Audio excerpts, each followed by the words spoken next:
Hello, everyone. I'm Janine Turner, and welcome to Northern Disclosure, our watch podcast about Northern exposure. You can watch this anywhere on YouTube. You can listen to it anywhere you listen to podcasts. You can watch the show Northern Exposure on Amazon Prime. And I am still nursing my mother back to health, so I'm in a rehab right now. I think we're in the other dimension, like they talk about quantum physics in this particular episode. Did he run all the way, or did he not run all the way past your car? Are we in a parallel universe? Anyway, I'm with Rob Morrow, the oh so fabulous Rob Morrow. Welcome, everyone. And Rob, how you doing? I'm doing excellent. Maybe you're in a David Lynch episode. Yeah, I feel like I'm in a David Lynch episode.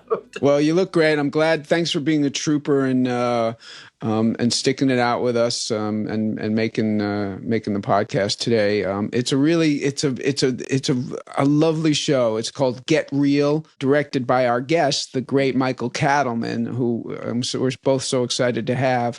But this show had, you know, when Northern Exposure works, you know. There's a kind of there's something sweet about it. There's a magical quality, and this one had it in spades. I mean, there was just something really magical. And you know, I was watching it with my wife last night, and Debin, and she at the end, that great moment where Elaine is watching the bus go away, and then you come walking down the street, and then I'm trying to juggle, and the balls go flying, and we shot it probably at sunset. It looked so beautiful, and she said, "You guys must have just had such a lovely time making that show, because it just looked like a little bit of magic." And Catelman captured that for sure. I thought the show was simple. I think magical is the same word. Catelman did a beautiful job with directing this episode. The writing was once again really top notch and profound and deep and funny and philosophical. That's Diane Froloff, Andy Schneider, again, 26 episodes. Oh, they wrote this one. Yeah, it was really, I loved talking to you when they talked about the quantum physics and, you know, parallel universe and the things of that nature. But the shots of you know, the toward the end and the cinematography. I mean, I think Frank did a phenomenal job of all those torches going off when the what is it called? The gal who's doing the legs over her head. Leopard. Contortionist. Yeah. Yes. Yeah. And the leopard, and then behind her you had these all these different kind of torches going, and the magical quality, and then they pull back on the shot, and you see people. It was the combination of the writing and, you know, the acting, the cinematography, the directing, and all that this show, because it was a circus that came to town. The different elements of even the shots going down the street where they were balancing the chairs on their noses and whatnot. It must have been so much fun for Michael. So I can't wait to hear about that. But I thought about you, Rob, because you had to learn all that medical lingo, and I know how hard it was. Oh my God. That one shot, we'll talk to Michael about this brilliant wonder. But you know, the thing that I want to ask you is, did you notice in the opening of the show that the circus is walking down the street, right? Mm-hmm. I think Frank Prinzi was among them. Oh, I bet he was. I think I remember that he did that. I think he was like, I was like, wait a minute, that's Frank in there. I can see him just saying, let me get in there. You know? I did not notice that, but that I seem to recall that he did it. And you know, it's funny, Rob. Frank Prinzi is our director of photography, for those in the audience that don't know.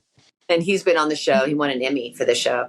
Do you, for cinematography, do you remember specifically filming any of these things? Because there are certain shows I remember one thing about filming this show, and I'll tell you 2 secs, but some shows I watch and go, okay, I remember a lot of actually filming it.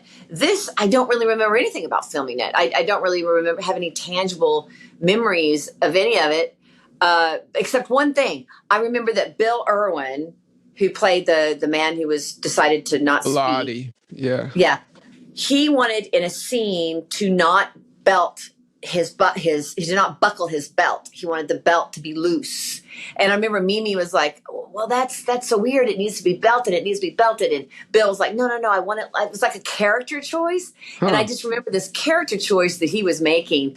And it was really phenomenal. I remember that, but I don't really remember any of the rest as far as tangibly memories of it. But Bill Irwin was lovely in this episode. Oh, I mean, so good. That such a dance he did beautiful with presence. the scarf. The so dance beautiful. with the scarf. So beautiful. Yeah, it was really fun. Do you remember filming anything about this episode? You know, I do. It's funny. Like, I'm like you. There's times where I can't even remember it at all, as if I'm watching another person. And then there's times where I have these sense memories of, like, you know, I think when it was physical, like I had to learn how to juggle or at least juggle badly. And so I remember doing that. I do remember I was such a fan of Bill Irwin. So I remember being in scenes with him and thinking how lucky I was to be, you know, playing with him. I remember some of those magical moments. I remember there's a moment where Joel stops studying and walks and just goes into the circus and introduces himself to people. I remember that, you know. So there's definitely moments for sure. It's just kind of interesting. There'll be certain shows I definitively, anyway, I'm kind of repeating myself, but I really remember it and others I don't. But I thought each character once again had something really amazing to do. I thought John Cullum once again was just this tour de force Broadway actor. Everything he does just has such depth. I thought Cynthia was amazing. You know, Shelly. Cynthia was so good in this episode. Yeah. That speech when he says it's her feet, I thought that little monologue nailed it. She was so hurt. And I also talked to Michael if it was that idea to give her that teddy bear, you know, at that moment. Right. And then I thought, am I even in this episode? But then the episodes that I have were hilariously written. You know, that, you know, she doesn't need a man, and, you know, just the gorillas in the mist. And then that one line where at the end where she goes, I'm going back to him, you know, I forgive him. He did this, but I forgive him. Maggie says, gosh, when a man hurts me, I just want to kill him. So our guest today is Michael Katleman, who's a great director who I believe, I'm not sure of this, he'll tell us, I think he may have made his debut directing on the show, but he went on to most recently directed and produced FBI International, 19 episodes, a great show that I was a big fan of, Life on Mars. He was a director and producer, Cowboy Bebop, directed multiple episodes and was an EP, The Fix, The Last Ship. And he started, which is interesting, he was a musician, which we can talk about a little bit. But after that, he was an AD on such shows as iconic shows as China Beach, 30-something, the movies La Bamba, The Hanoi Hilton, Native Son, Jumping Jack Flash, Predator. So it's an interesting thing when directors come out of being ADs, they're usually very organized and together, which Michael was, as well as having a great eye, and I think his being a musician informed his sensibilities in a very unique way. So without further ado, Michael Katleman. Hello. That was such a nice introduction. I think I'm going to leave now. Hi, Michael. It's so good to see you. And this is what a magical, beautiful episode this was. It was just you're directing all the shots, you know, the close-ups and the pull-aways and the magical quality of all the everything that you had to orchestrate behind. It's going to be fascinating talking with you today about the pre-production meetings and how you just had to really choreograph these shots that you did. So, but you're wonderful. You're brilliant. We loved working with you. We're so excited to have you with us today. Was it, am I correct in saying that this was your debut as a director or no? No, I actually started on China Beach. You directed on China Beach. I see. Yeah, that was my first, and that was an interesting journey too, just to get that. And when I decided I wanted to direct, I was doing, as you said, a lot of features.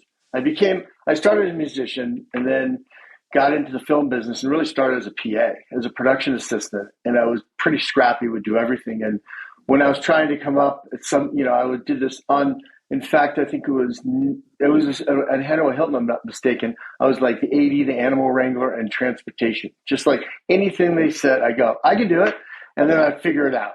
That's a, I often say to people that that's the way to, I did a similar thing in the theater in New York. I took every single job, assistant to stage manager, assistant, technical director, anything I could, to sweeping the stage, cleaning the toilets, anything to get in the building. And it really led me to, to my career. So I think that's, to anyone out there who's trying to break in, that's it. Say you'll do anything, like Michael and me. Yeah. And learn it after. And don't take no for an answer, and handle that rejection and hold on to your dream. And don't give up before the miracle. I think that's the biggest part of the auditioning. Is the hard part. The working's the easier part. The working's once you get the job, it's amazing. But it's getting the job. Yeah, but you're right. What you just said, Janine, is like the psychological aspect is really tough because you have to really want it. It's a tough journey, but once you get there and once you have the opportunity to do what you're so passionate about, there's nothing like it in the world. There's once you get that little taste, it's hard to go back. So how is being an AD, how did that help you in terms of directing? Like, not just, I know you make contacts, which is obviously a good thing, but in terms of the skill as a director. The contacts were less so, I think. I think that, I think that an important aspect of directing is when you ask people to do things, and when you're setting up a shot and you're trying to figure out how to accomplish that shot and you're asking the different departments to do their job, you need to know what they're doing. You need to know you're asking for something that is doable or not doable or something, and there's a time factor. So I think what an AD, starting as a production assistant first and then becoming an AD gave me was I'm able to go, okay, if I can think of a shot, I know if it's kind of doable, which I can tell you a shot was very questionable on this episode if it was doable. But then you go in fully prepared and you know what to do. And if it's going awry, you can sense it. You can see it immediately when something's going off and you try and pull it back. So it gave me the skill set to know, kind of at least have a general understanding of what all the departments did and when there were issues and when there weren't issues. So I wouldn't let that inform how I created a shot. But once I created a shot, that element would come in to go, okay, now what I've kind of made up, is this even doable or am I out of my mind? How did you end up on Northern Exposure? Did you lobby for it or it just kind of came to you? Well, I think, I did a couple episodes. I was new and I went and met with Josh and John and they hired me. And I believe I met with Cheryl too, actually. I think I met with all three of them. And it was one of those things that we hit it off, and I was fortunate enough they gave me a shot because I was very new. But you were I remember from the minute you showed up, you just had a great vibe and energy, and I think everyone loved you. I don't think there was anyone who didn't, and you were a pleasure to work with. Did you just do one show? No, I think I did like 3 or 4. 3 or 4, that's what I thought. I think so. I was trying to look back, going back at it, and I think there was like 3, and then I kind of worked with Brandon Falsey for a while. Talk to us about when you read the script, what your thoughts were, because it's not your typical over-the-shoulder, close-up master sort of. It was a choreography with a circus behind you all the time. Talk about that, and I think it's interesting too that I don't even know if Frank Prinzi, I guess it could have been, because y'all had to really work together. You heard me probably talking about the contortionist. That shot where you started in really close on her, and then you pulled back and you had all those torches going and the lights. It's those things take time to set up that kind of shot, but it was beautiful, and the way you choreographed that shot was beautiful. So it's hard to think of all that on the spot. You had to have thought about a lot of that. Oh no, it was well. I'll tell you, it was thought way ahead. And I wanted to, reading the script. It's one of those scripts you read to go, okay, this is a gem. Like how do I create this magical, special, you guys said it's beautiful atmosphere visually as well as character-wise, but how do we create this? And so to me, it was like less cuts. It was like let the magic play as opposed to trying, because I think when you get kind of cutty, it's like the sleight of hand. You can go, okay, like when Chris was in and they were doing the dark gag and you didn't see the sleight of hand when they changed the age. It's like, if you cut away from that, you would have gone, okay, well, we cut away and we missed that beat. So I think when you're setting up, you go, what is magic? Magic is something that it's that illusion. So how do we support that illusion visually with your guys' lives and your guys' situation as well as that circus? And how does that interact and how does that work together? And so that was really fun. It was definitely a challenge. I mean, those kind of puzzles I love. And so those things, when you first read the script, I always read, my first time I read it, I'm an audience member. I'm a fan. So I don't even think about that. I'm just going, oh my God, this is a great story. And then I can help and I can figure out if the things that are bumping me story-wise, I can kind of try and adjust that. But then when you start thinking of the nuts and bolts, you're like, wait a minute, we have to build a circus? And in 7 days, what did we shoot? Was it 8 days? 8 days. And to do it all in 8 days. But we built a circus. So the first thing we did is I looked around for really interesting eclectic circuses. And the one that I found was the Jim Rose. I don't even remember them. They ended up playing Lollapalooza. But Jim Rose Circus was this cult circus in the 90s, all sideshows. I don't know what I was thinking. But it was like, well, that would be a good idea. So we went to Seattle and we went and saw them, met with them, which was amazing. But they were more like, they had contortionists. I wonder if that woman actually came from them. I'm not sure, but it was I think, didn't we have some Cirque du Soleil people in there? Yes. Yeah. She might have been from Cirque du Soleil. She looked like she was from Cirque du Soleil. Yeah, she was incredible. But it was looking at that going, okay, we have to build a circus. And so that was a big, heavy lift, is trying to find the characters that worked together. So they looked really interesting. They had great personality, and they had acts that, as you said, Janine, you could just use as extras just walking by, on their hands or balancing a chair or doing whatever it is, but not even nod to it. It's just a way of life for them. So I know the shot that you were talking about was, I assume, was the oneer that you thought, could it be done? It's a great moment. I'll just set it up for the audience. Joel is driving into town, and he's challenged himself with learning all of these medical techniques so that he can up his game when he gets back to New York. So whenever we see him, he's memorizing these tracks of medical jargon, and he's driving into town, running his memorization, seeing if he, just testing himself, and he's got the book on the seat next to him, and he's kind of looking down, and he checks that he said the right term, and he stops and he sees Bill Irwin, who plays Bilotti, who's the flying man who's courting Marilyn, and he asks if Bill Irwin is kind of stretching, getting ready to run or something, and Joel asks if he can give him a ride. And Bilotti says, no, or he waves him off because Bilotti doesn't speak. So Joel drives through town. This is all one shot, right? Over my left shoulder, the camera's on the truck. And then I drive into town and I keep running my lines. I'm running my lines. It takes about, I don't know, probably at least a minute of screen time, maybe more. And when I get to town, still one shot, Bill Irwin is there already. And so the illusion is that he flew there. That it works so beautifully. I'm sure I don't remember, but I'm sure I can't imagine. It's the kind of thing where if I screwed up one syllable, we had to go back to one and start again. And you had so much dialogue. So much dialogue. When we think about the flying man, I didn't know if that meant like, swinging, flying like that, or does he just fly? No, he flies, yeah. But did you, so how did you come up with that? It's the best story because, again, in the spirit of what I mentioned before, I didn't want to cover it. That would have been too easy to go, oh, he's there and it's cut. Now you would just do it with CG. I could hide a cut. So it's like I was trying to figure out how to do this as a oneer. So what we set up was if you remember, you were being towed and Bill was at number 1. And as soon as you played that scene, he jumped in a car, sped around. They changed his clothes so he was sweaty.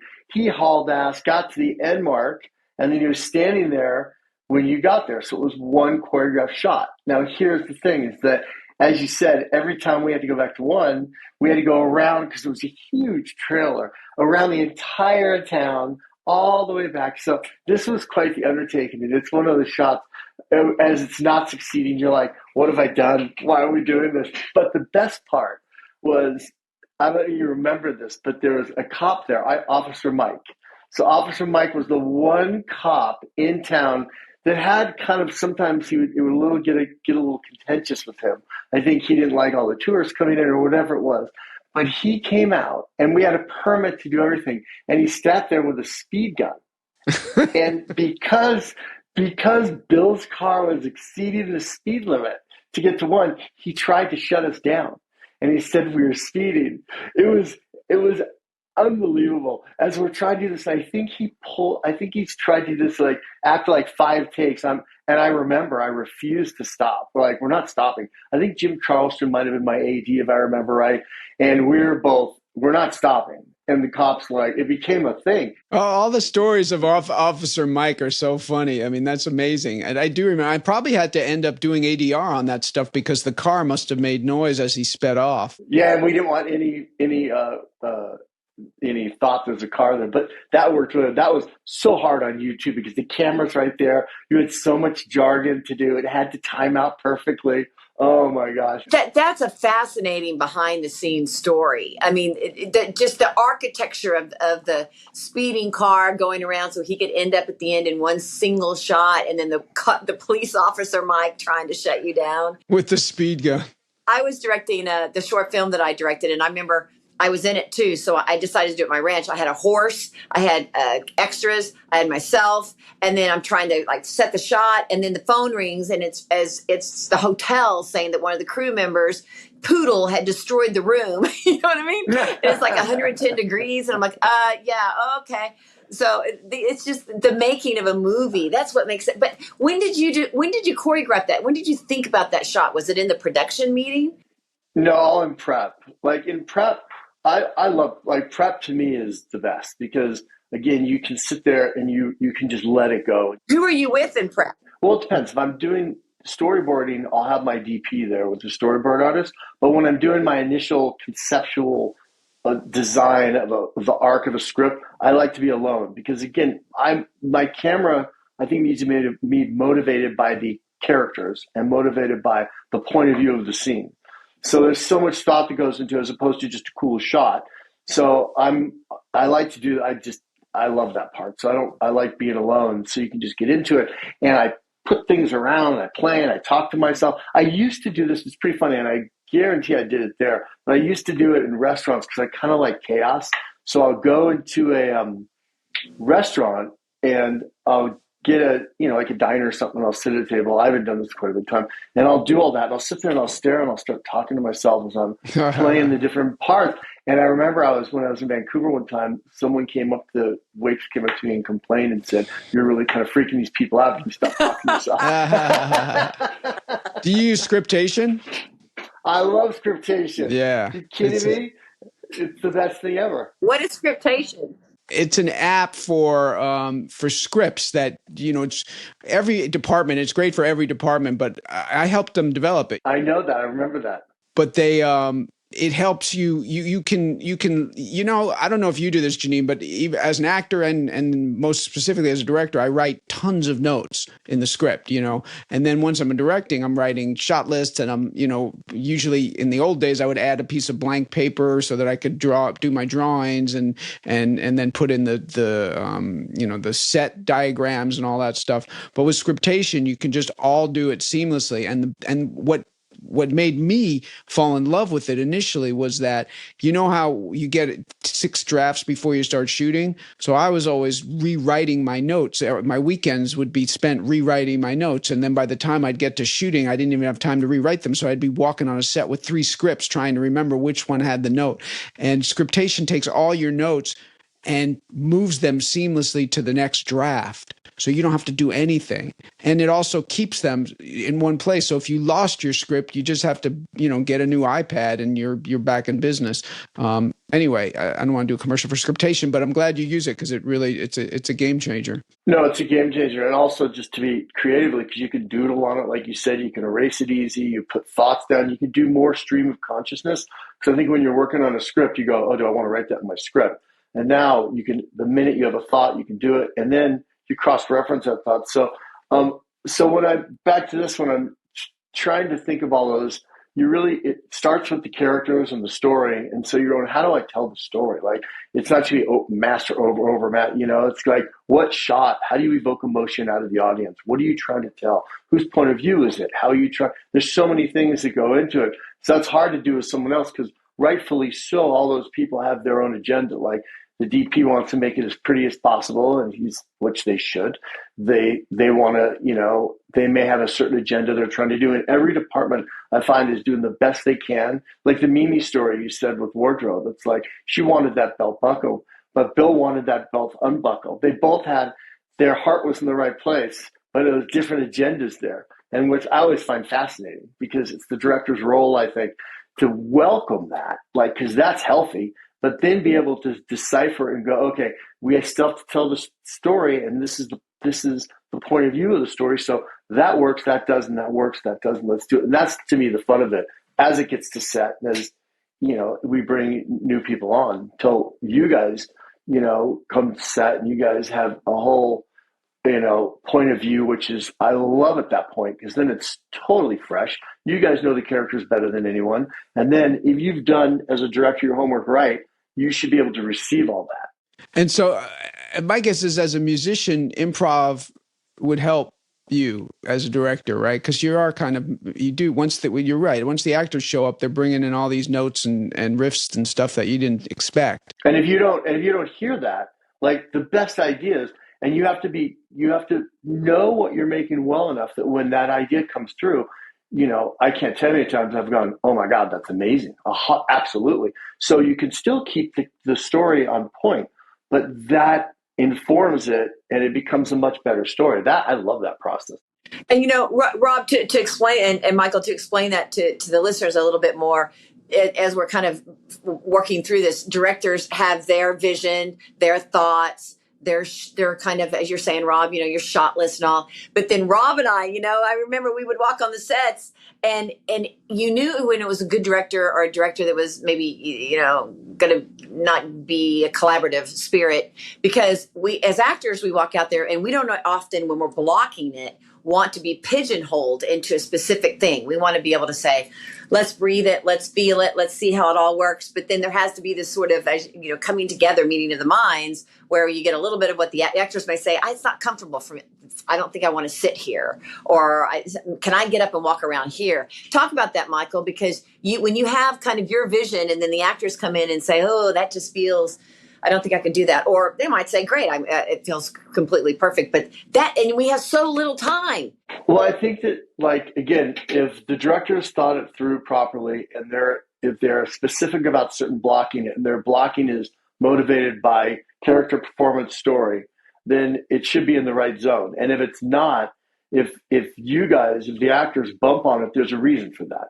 You can't fight it. There's a reason. So then you have to hear that and go, okay, and you explain what the goal was. Like, if the goal was to create angst, and then that's really, to me, the discussion. I can say, well, I felt there should be angst in this scene, and then you may have a much better way of doing that, because you have to sell it. At the end of the day, you have to sell it, and you have to make sure it's yours and you feel good about it. So if we know that, okay, you're going for angst and that makes sense, I can get there, but what if I do this and this and this instead? And then, because we're going for the same goal, and you guys feel more comfortable with it, I find that you can't really lose. You can only win there. I don't want to go down the rabbit hole, but there are these actors that don't want to do what a director says just because they said it. Yeah. And then you're like, that's hard, because you're like, okay. I had an actor once say to me, my character doesn't sit. And I was like, really? He doesn't sit. Right. Okay. Right. Oh, I've seen that. I've seen episodic, when directors come in and the actors just woo. It's a real battle. But that's hard. It's hard. It's yeah, tough, it is hard. Because what we're talking about is logic and reason and the best idea winning. But when you have someone who's just being stubborn because they have issues with authority or whatever, then that's a real challenge. Yeah, I've been in those situations, and that's I'm sure. fun. Those are fun. Those you can't win. No, you can't really win. But yes, I remember saying to an actor, okay, tell me what you want to do. Just tell me what you want to do. I'll do it, because I couldn't. But I want to talk a little bit about Marilyn's performance, which was so lovely, right, Janine? And Cynthia's. I mean, Marilyn's line, when Bill Irwin first, kind of proposes them going out, she says, she's got a great line. She says, I'm available, but not interested. Yeah. It's just such a great moment. And she kind of she just resists him and then finally gives over. And there's such a, I love when the characters we had last week, when we had a big episode involving Peg, when we start to see other dimensions of some of the secondary characters, and they're moving and just as moving as all the other characters. And this was a lovely one. I mean, going home, I don't know if we'd been in Marilyn's home yet. And that, by the way, the woman playing her mother is actually her mother. Oh, and I want to say something about that. I was so grateful, Rob, you remember all this, right? That you had the 4 actors around the round table, and they were actually around the table.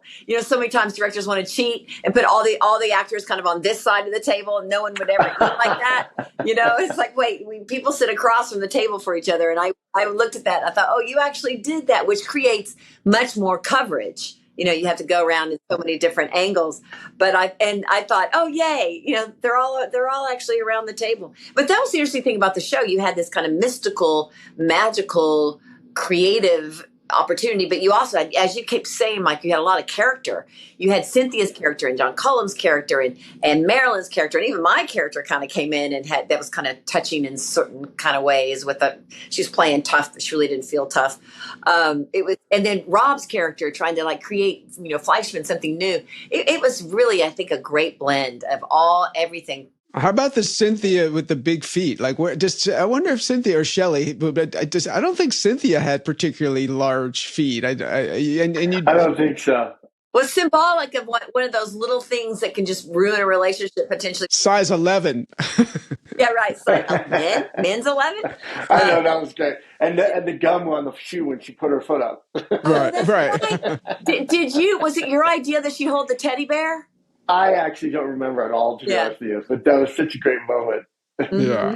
They were so good. And John is amazing. I mean, they were both so good. It was such a great, beautiful argument. I love that when when Shelly gets to be strong, because she's so often not that strong, and so she really was she just took her stand, and it was, and it was whatever. It just bugged her she was so hurt when he said she had big feet. She played that so well. And one of my favorite Marilyn moments, Elaine Miles, was when he was doing the dance, which he did so beautifully, with the ribbon or whatever. And then you kept kind of that look on her face, and she had that smile on her face where she. That's I think the one time she smiled. Interesting. That was great. And you cut to it 3 times. Yeah, it was because the whole time she's so deadpan and she's so playing it, and it's hard to get. And I thought she was, and so I wanted to make sure we earned that smile. When it was there, and you saw, wow, this could work, this relationship. And the way she communicated, and that was just beautiful writing too, is that how she had those conversations and understood them. And then when Joel said, "You guys talk?" And she's like, "Yeah, what are you talking about?" And she's like, "Normal things." Well, how she knew exactly what he was saying. Yeah. And he didn't even do sign language or anything. He would just sort of do emotion, and she would know exactly what he meant. How did that dance with the scarf come about? Do you remember? Was that written that way, or? If I recall, it was written that he dances with the scarf, but then we pretty much put it together on set. And Bill is also a choreographer, so he had a big say in that. We did that together, he and I, and that just evolved. Yeah, he was amazing. But that dinner table too, that scene with Marilyn's family, was one of those I thought was just a fun scene because we just let it breathe. We were able to capture how uncomfortable and odd it was. And the best part of that is I think the audience, at least I even felt when I was rewatching it because it had been so long, I'm going, oh, I wonder how this is going to go. This is so uncomfortable. This is not working. This is crazy. And then her mother leans in and goes, I like him. Yeah. It was so good because you're just it was just a great moment. Wow, it's just peaceful. It's a wonderful little time. We don't have to fill up the space with talk. We all are relating on an even playing field. and even we're communicating without words. It was just so great. Which is a real evolution in the show itself, because I think as it went on, I don't know if I coined the phrase, but I feel like Northern Exposure was really part of the cinematizing of television. And, those moments are very cinematic. They're not typical television. They're early on in the series. They were scared of air. They were scared of any kind of air. They'd stuff, we'd ADR anytime we were on our back and there was a pause, they'd just fill it with some jargon. And even if it didn't work. So it was kind of, I feel like, we were talking about in the last episode too, now we're in season 3, this show settling into itself and really confident, that it could do something like this show. And again, we do it all the time, but hats off to Woody Crocker, because those sets, those, and the lighting that, and I'm sure Frank had a lot to do with that too, but all the magic lighting in the background was just so beautiful. It was. And you did a great job moving the camera. Michael, we talked a lot about, one of my pet peeves is when the camera becomes the star, or even the lighting. Like, I have a window on me right now, but with my back's to it, my face would be completely dark. So it's like, no, there's like too much realism, if you know what I mean. But you did this perfect blend that the camera was creative and moved and was fluid, but it didn't take you out. Sometimes I think the camera becomes breaking the fourth wall almost. You become too aware of it. And you did a wonderful job of letting the camera help build the emotion of what you were trying to say, or the creativity of the magic of what was trying to happen. But I have a question for y'all. At the end, when Maggie sits down with the fortune teller, which is such a sweet moment, Janine. You were so sweet. Your face was just like you had nowhere else to turn. I know. You're like, I'm not going to be happy, am I? I'm not going to be happy, am I? No. And you know what? I could tell even in that wide shot where everybody's leaving, and I think someone's hugging beside me, maybe on the street. Shelly and Holling, they're hugging beside me, and I'm all alone. And it was interesting because I'm always trying to bring the emotion behind it all. And I didn't have any kind of coverage on that at all. It was a big wide shot, but I thought I could still feel it. I could feel how Maggie was feeling at that moment, which is why it's important, I think, as an actor, to bring that emotion to the master shot. Because there are a lot of people that say, save it for the close-up, and we'll save it for the close-up. But that's a good example of why bring it to the table for the master, because I could really sense that emotion. But what my question for you is, when the fortune teller was reading and she says, "That's it," because she didn't say much, right? It's like you're mechanical. And then she starts saying, "Oh, well, you're going to find a man, you're going to get married, and you're going to have 3 kids really soon." Do you think she was making that up? No. I think she knew it, but I think there was a lot in there that she didn't want to tell you. Right. You can see that look on her face. So she really saw that she was going to get married, but she wasn't going to be happy. That's what Maggie picked up. She left that part out. And then she went up to that complete stranger and started saying, "I'm not going to be with you." That was great. Yeah. I forgot about that part. That was fantastic. Yeah. Oh, God.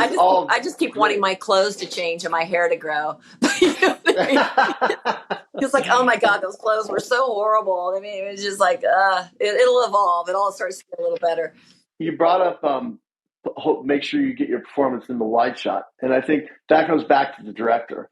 I think the director has to explain what the plan is. So if the director says, look, this is just going to play all this big, wide, this tableau, so we can tell all the stories at once at the end, then that's going to happen. But they can also say, look, I plan only to be in this for a millisecond. I just want to set it up, but then I want to get in. So I think that goes back to just good communication on the set and having a plan rather than just kind of shooting a bunch of stuff and hoping it, because, you just want to make sure that if everyone knows what's going on, you can get those best performances, because what really matters is. Well said. And a lot of times if the directors don't say that to you, it's good to ask. Like, are you going to do any coverage on this? Because then you know how to save your performance. And that's fair. You can't be expected to do something 30 times. I wouldn't want, that's. No, I have. I've had to do it. Let's just say when you do it, it should be because of some really horrible reason. It should be the normal. No, I know. Well, a good director will save that, because like on Cliffhanger, that scene with the horses, we filmed one scene for like 14 hours. And it was very emotional. And so I had to hold that in every shot. It was just really kind of crazy. But anyway, So what else do you remember when you were watching the episode? What else jumped out at you? I don't know. I think that it was just a great crossing and a good kind of just melding of these two worlds. And it was really lovely seeing that circus and all these free spirits bring out that in you guys, that everyone kind of bounced off each other. And there's this, and I think that was the great thing about Northern Exposure is you take this situation that it was a big fish out of water situation. You take, because the entire town was almost that, and you take that and you go, in this where maybe it would have been a different outcome, they touched everyone in that town pretty much. That's a good way to put it. That's funny because I couldn't figure out why. I mean, the show felt unique unto itself. And I think that's a great way to put it, that the whole town was a fish out of water. It's interesting. With the dog at the end, how about the dog grabbing it at the end? So great. So great. Oh, and wait, there was a bear in the bar. Talk about the bear in the bar. How did you film that? Well, the bear actually was on the street walking up. The bear was in a handful of scenes, and which was kind of amazing because I think that I did a show that had I did a show called Zoo, which had a million animals, and it's so difficult to do. And I remember looking back at that and looking at that bear in there, and it was just hanging out with everybody. Like it was amazing. No, but how did you film that? Because there was a bear right next to someone at the bar eating. You didn't have a bear that close to an actor, really, did you? We did. I think we did back then. Yeah, I think the bear was chained, though, underneath the lens. Yeah. Well, that doesn't mean the bear couldn't reach over and just claw you to death or take a bite. No, all bad things could happen. But it was a trained bear. But they were I do remember when they had a bear, because we've had it in other episodes. Everyone, you're told, I remember the call sheet having big, bold letters, do not make any loud noises on the set. Be quiet. Don't approach the bear. Don't wear perfume. And there was a cage right off the set where the bear would go between takes. And But I've got to go back to the bear. You didn't just put an extra next to the bear. That was probably the bear handler. No. We had the trainers dress up. So anyone that was around that bear was part of the bear team. But I mean, how often do you see a bear sitting at a bar? I mean, that was quintessential. Just hanging out. Just hanging out. And no one looks, and that's the beauty. No one looks twice. No one's that's out. right. It's like, there. It sounds like a joke. A bear walks into a bar. Exactly. So fun. But Rob, doesn't it make you want to just go back and refilm this? And what a joy, right? What happy days. It really was. I'll tell you that you were so free.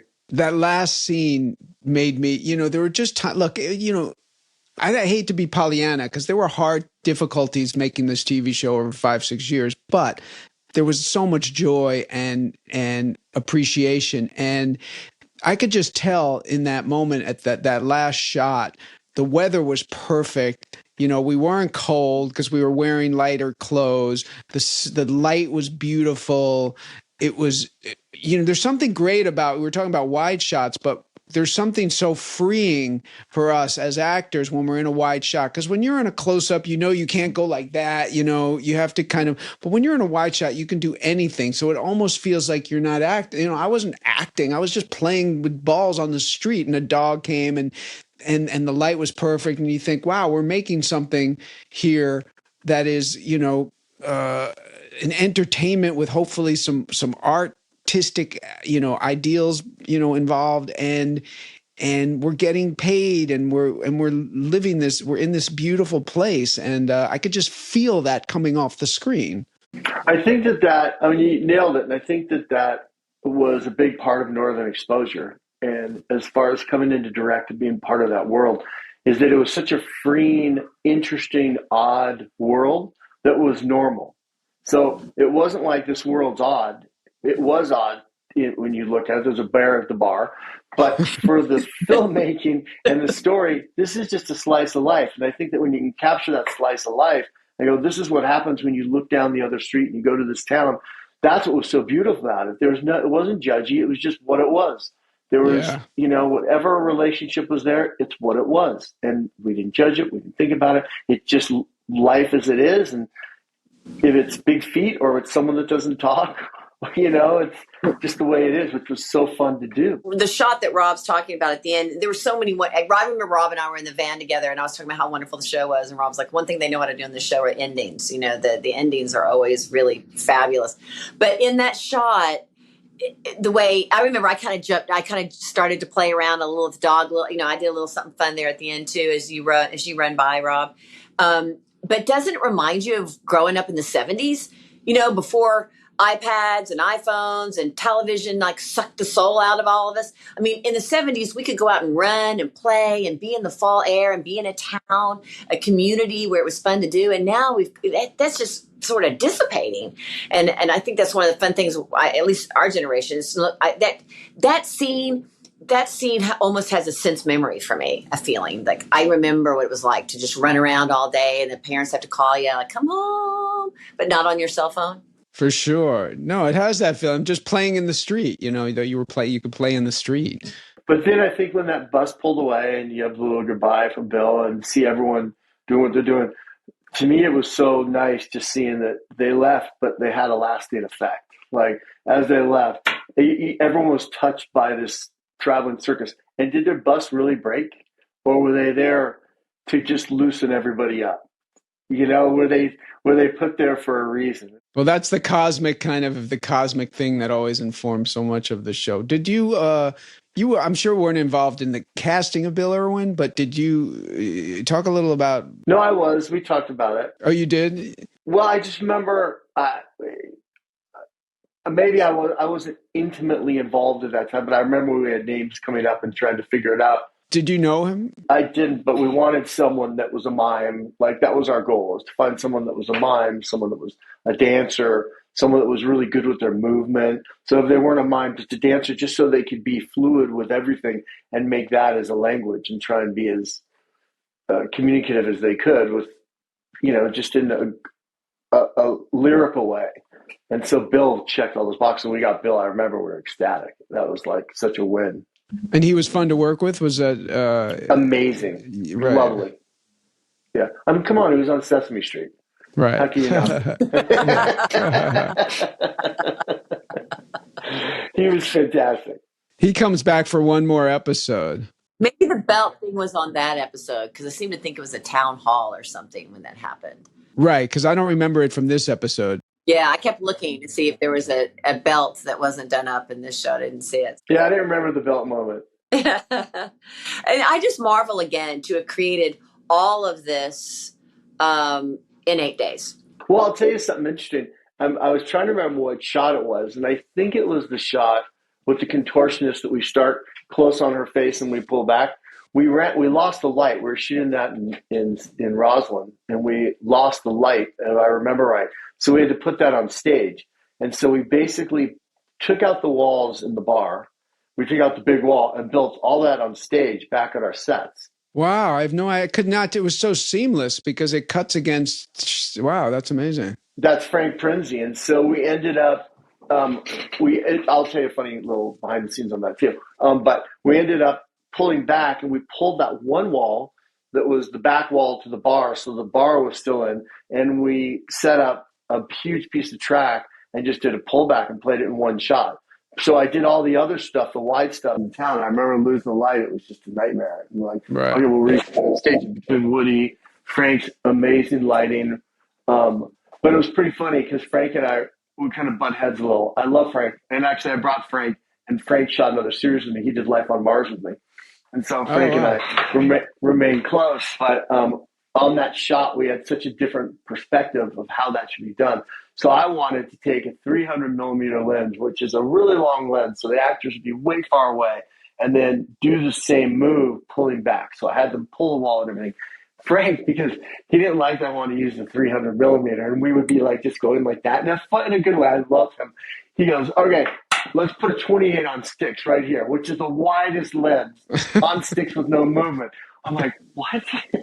So we ended up getting in this, I'll say, a discussion that went on for like way too long. It was way too long. We were both being such brats, and we both were like adamant that our way was right. Everyone's kind of just waiting for these two children to stop arguing. And so we finally decide to do it. We completely compromised and put it on a 100 millimeter lens, which is right in the middle, and did the move.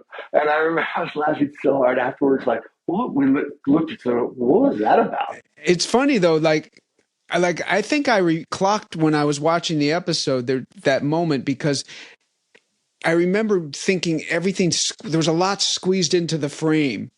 And it didn't seem proportional to when the wide shots were. So I was like, I didn't know. I couldn't tell you exactly what happened, but it definitely caught my eye. I was like, something's not kosher here. You couldn't be more right. And I kept, when I was watching again, I'm going, wow, I overcorrected there. And I remember I kept putting people in, and it brought back just the memories because I was seeing the backing, which looked like stage.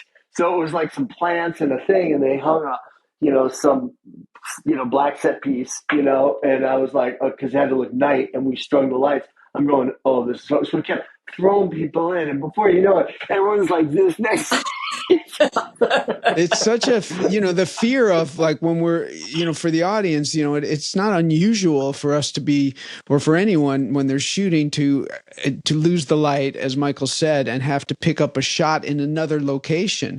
I did my first movie called Private Resort with Johnny Depp and me, and we're in a scene, and we shot one side of the scene with me with the Atlantic Ocean behind me. And then we shot the reverse on Johnny with the Pacific Ocean. We shot that in California with the Pacific, and then it cuts together and it's seamless. Like, you never know. Yeah. Well, I have to tell you though, once again, it's intriguing to hear all that went into that shot, that it was on one was on location, one was on the set. I had no idea, because it really made an impression on me. I think of the whole thing. That's one of the shots that I remember the most, the scene that I thought was the most magical. So it worked. Right.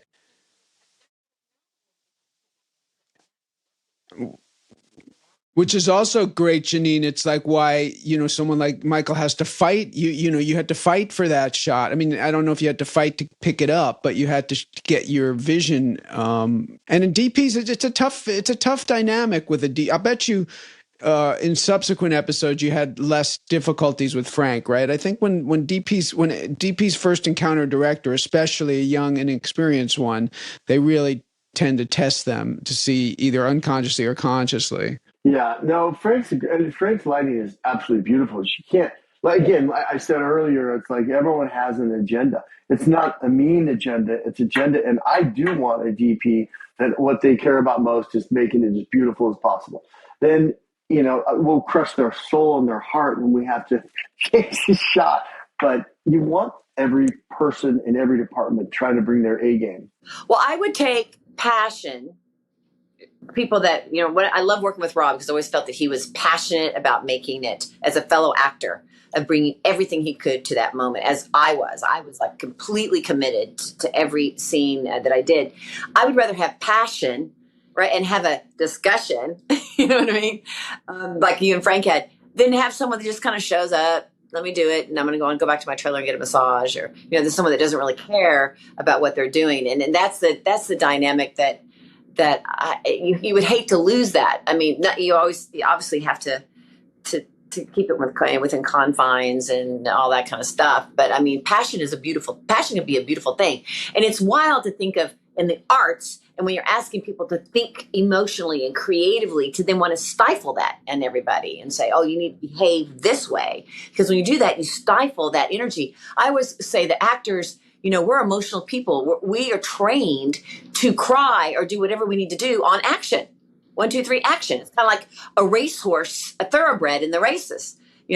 The gates open, they got to go. And so it's crazy that you have, whether it's a director or a cinematographer or the actors that set, you have all these emotionally creative people coming in, that you would think that they shouldn't be able to have those moments occasionally, because that's part of the genius. No, you 100% you want that. You want that from everyone. And it's just a matter of managing it. And again, all goes back to communication with the director and the actors, the director and the DP, the actors and the DP. Like, everyone just has to communicate, and then you get it. You may not like the answer, he may not, Frank maybe didn't like that answer, but at least you're kind of figuring it out together, and something good comes from it. So many times Rob and I had to be squished in a scene together, and in one shot. We we may rebel, but eventually there are times you just have to do it, right? Or a director might want some compromise. There has to be an element of compromise, but that doesn't mean you can't have the passionate discussion beforehand too, though. Yeah, 100%. Did you have any memories of working with Diane and Andy, the writers and producers? They're fantastic. I mean, the writing on this show was amazing, and the writers were joyed, at least from my experience, were amazing to work with, because you get these gems of scripts, and of course you have questions and you want to make notes, you want to make change, you want to do that. It's just, we all process things differently and look at it from a different lens. But they were just super talented and a joy to work with. I loved it.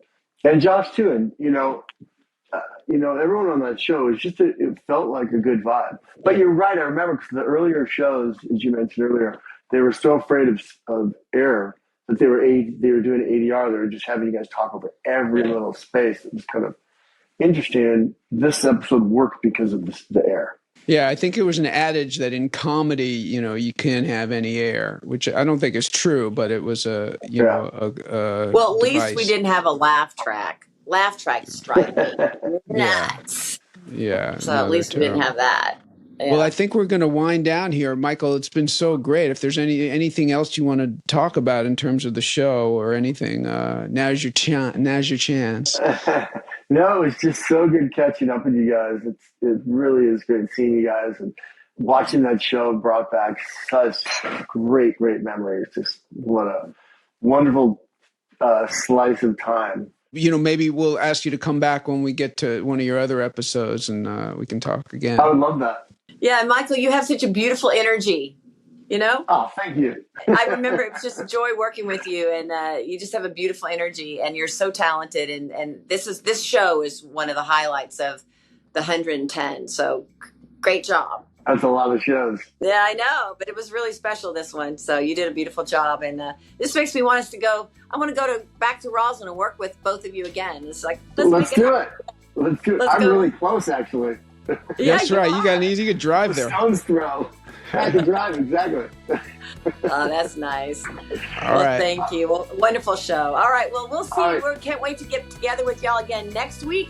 And we're going to sign off now from O'Connell and Fleischman. Actually, I think it should be Fleischman O'Connell. In your dreams.